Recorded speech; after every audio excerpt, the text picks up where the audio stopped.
आज हम देखेंगे परिमेय संख्याओं के मानक रूप और संख्या रेखा पर निरूपण से संबंधित कुछ साधारण गलतियां।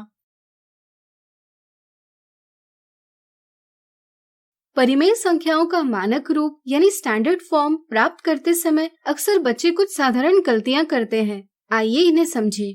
बच्चे यह तो ठीक प्रकार से समझते हैं कि अगर परिमेय संख्या यानी रैशनल नंबर का मानक रूप प्राप्त करना हो तो पहले इसके हर को धनात्मक पूर्णांक यानी पॉजिटिव इंटीजर में परिवर्तित किया जाता है, लेकिन वे हर धनात्मक करने के लिए गलत विधि का प्रयोग करते हैं। जैसे किसी परिमेय संख्या का हर धनात्मक करने के लिए वे सिर्फ हर को ऋण 1 से गुणा करते हैं।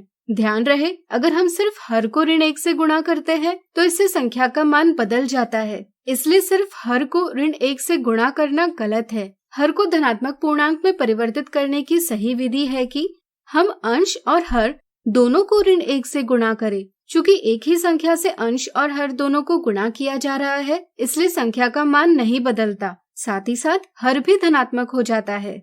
कुछ बच्चे ऋण 18/24 का मानक रूप प्राप्त करते समय अंश 18 और हर 24 के मौस यानी HCF 6 से अंश और हर दोनों को विभाजित न करते हुए अंश और हर दोनों को उनके किसी एक उभयनिष्ठ गुणनखंड यानी कॉमन फैक्टर जैसे 3 से विभाजित करते हैं। इससे उन्हें परिमेय संख्या प्राप्त होती है ऋण 6/8। अक्सर बच्चे इसे ही मानक रूप समझ लेते हैं। वे यह भूल जाते हैं कि हमें अंश और हर दोनों को इनके उभयनिष्ठ गुणनखंडों से तब तक विभाजित करते रहना है जब तक कि दोनों में एक के अलावा कोई और उभयनिष्ठ गुणनखंड ना हो। जैसा कि आप देख सकते हैं 6 और 8 का 2 यह उभयनिष्ठ गुणनखंड है, इसलिए हम अंश 6 और हर 8 दोनों को इनके उभयनिष्ठ गुणनखंड 2 से विभाजित करेंगे।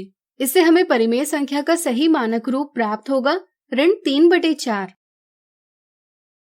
अगर बच्चों को 25/125, 200/900, 4000/8000, 12000/2000 जैसी संख्याओं को संख्या रेखा पर निरूपित करने के लिए कहा जाए तो कुछ बच्चे अंश और हर में बड़ी संख्याएं देखकर यह समझ लेते हैं कि इन संख्याओं को संख्या रेखा पर निरूपित नहीं किया जा सकता। इसी तरह कुछ बच्चे संख्याओं को जैसी दी है उसी प्रकार से दर्शाने की कोशिश करते हैं। जैसे वे 25/125 को दर्शाने के लिए 0 और 1 के बीच 125 बराबर भाग बनाने लग जाते हैं। इससे गलतियां होने की संभावना बढ़ जाती है, साथ ही साथ काफी समय भी लग जाता है। सही समझ यह है कि हम किसी भी परिमेय संख्या को संख्या रेखा पर निरूपित कर सकते हैं, लेकिन इसके लिए यह आवश्यक है कि हम दी परिमेय संख्या को मानक रूप में व्यक्त करें।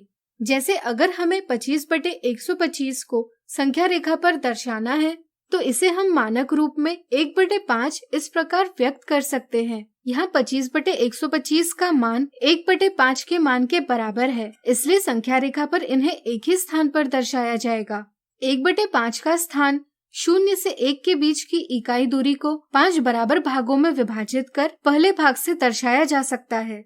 अब जैसा कि आप देख सकते हैं 25/125 को संख्या रेखा पर निरूपित करने की तुलना में 1/5 को निरूपित करना आसान है, इसलिए किसी भी परिमेय संख्या को उसके मानक रूप के उपयोग से संख्या रेखा पर आसानी से निरूपित किया जा सकता है।